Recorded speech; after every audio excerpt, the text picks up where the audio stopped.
Long ago, during a time of moral decay, a loving couple defied the village's oppressive rules. In desperation, they hid in a wooden basement, but were soon found. The man tried to fight back with an axe, but he was overpowered and beaten. The attackers dragged them out, ignoring the woman's terrified screams. The man was imprisoned, tortured, and ultimately crucified high above the valley, left for the birds. Meanwhile, the woman, pregnant with his child and abused by the cruel village ruler, managed to escape. Swearing vengeance, she vowed that those responsible would one day pay. Years later, a stranger arrives on horseback to a remote village in the Austrian Alps. His name is Greider, a quiet, watchful man claiming to be a photographer.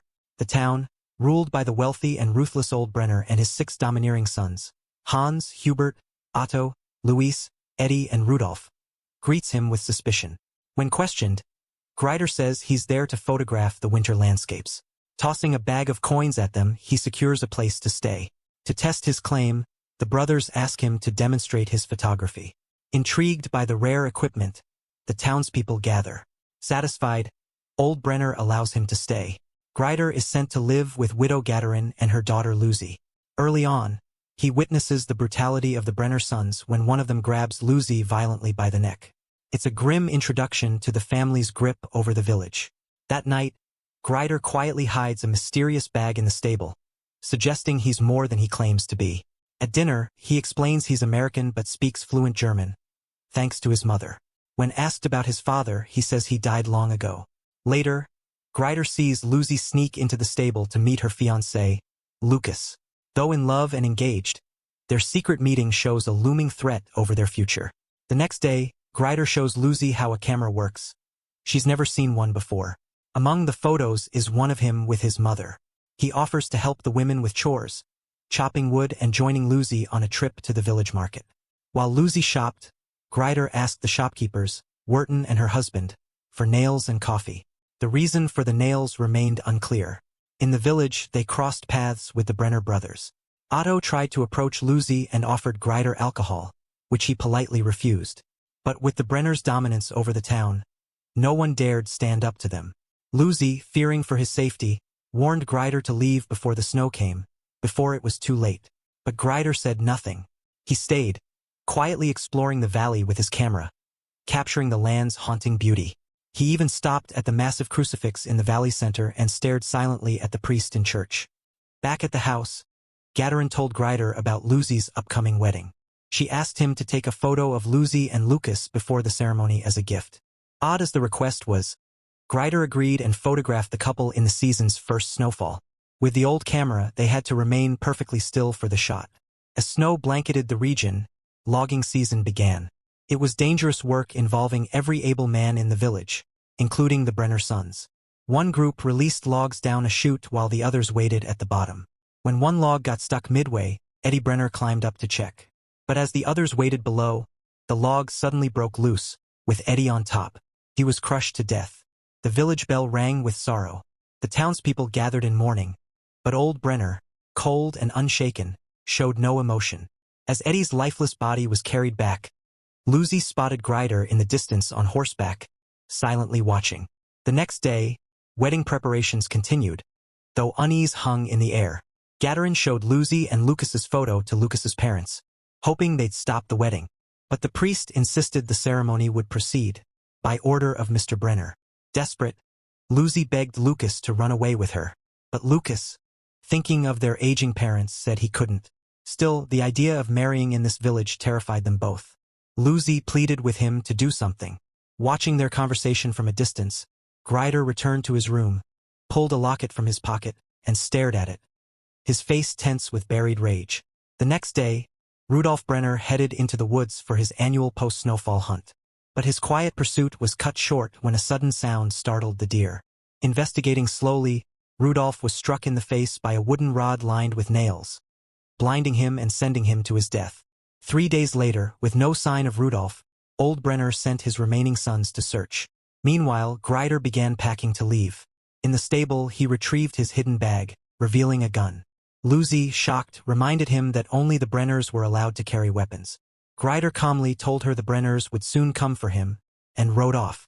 After Rudolf's body was discovered, the village bell tolled again. another Brenner son dead.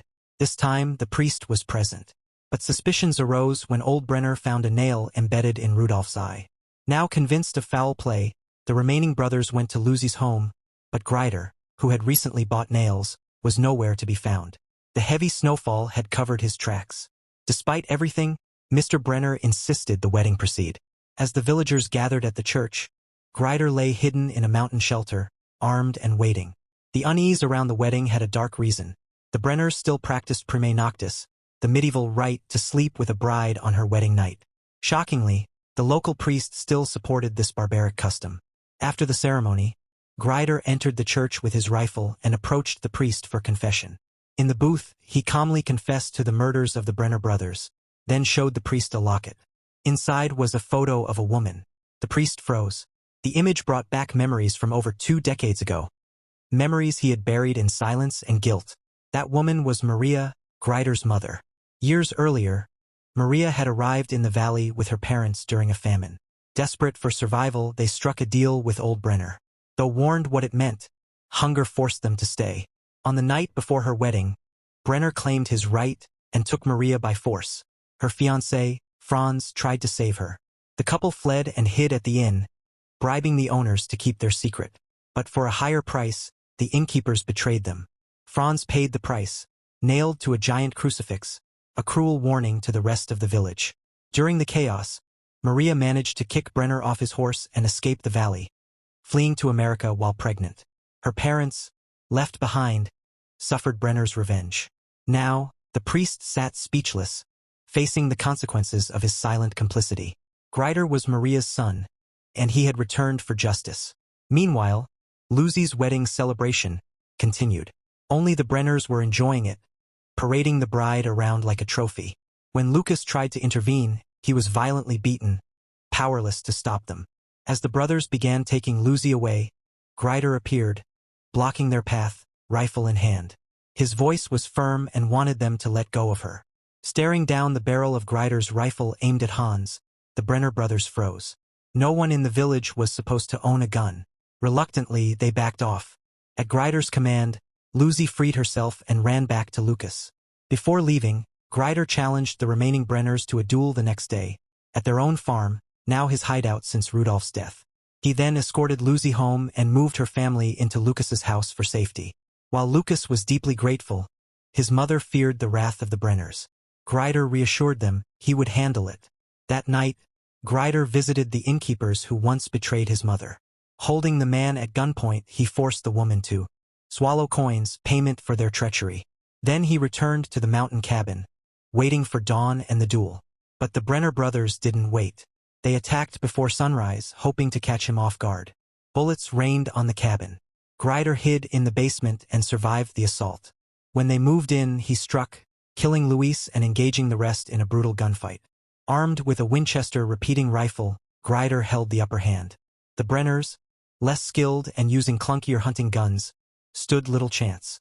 One by one, Greider took them down, all 4 remaining brothers, with precision and fury. With revenge nearly complete, Greider headed for old Brenner's house to finish what he started. But not everyone was ready to let him. The blacksmith ambushed him with an iron hook, until Lucas intervened, shooting the attacker and saving Greider's life. Though wounded, Greider pressed on. Inside the house, he found old Brenner bedridden. Greider tossed him the locket. The old man recognized the woman in the photo immediately. Maria, the only woman who had ever defied him. And now her son had returned. When Greider mentioned his sons, Brenner replied coldly, "You killed your half-brothers." It was then Greider realized the truth. Brenner was his father, born of that horrific night 2 decades ago. Brenner, defeated and full of regret, asked for a quick death. Greider obliged. A single shot to the heart ended it all. Afterward, Greider retreated to Lucy's home, where his wounds were treated. The cold slowed his recovery, but after 3 weeks he healed, just as spring arrived. Greider knew his job was done and it is time to leave. As he left the valley, he took one last look at Lucy and her family, knowing he'd never return.